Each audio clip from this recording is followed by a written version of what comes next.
Halo. Di video hari ini saya akan menunjukkan cara memperbaiki Dream D20 Plus yang meninggalkan bekas saat mengepel.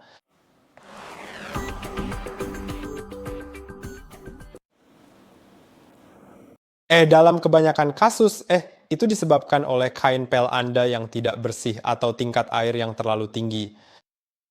Jadi, kain pel Anda harus dibersihkan, sesering mungkin. Sebenarnya kain pel harus dibersihkan setelah setiap tugas, setelah setiap kali mengepel. Jadi, ya, saya punya kain pelnya di sini.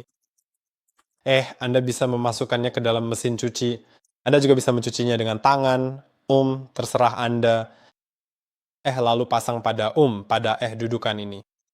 Untuk melakukannya, Anda cukup menggesernya masuk, tepat di sini dari sisi ini dengan tanda panah kecil.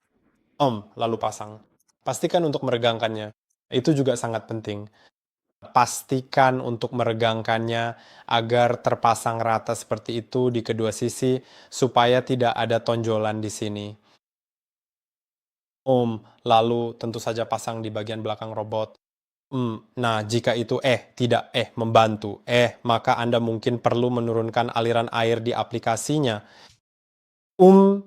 Terutama jika Anda memiliki lantai kayu, maka pastikan untuk menurunkan itu, nilai aliran air agar tidak merusak lantainya. Tapi mari kita ke custom di sini. Dan sekarang jika Anda memilih mop atau vacuum and mop, saya sebenarnya perlu memasang bantalan pel untuk itu. Jadi, mari kita lakukan. Bantalan pel. Bantalan pel terpasang. Oke, sekarang seperti yang Anda lihat, ada mop atau vacuum and mop dan ada kelembapan pel.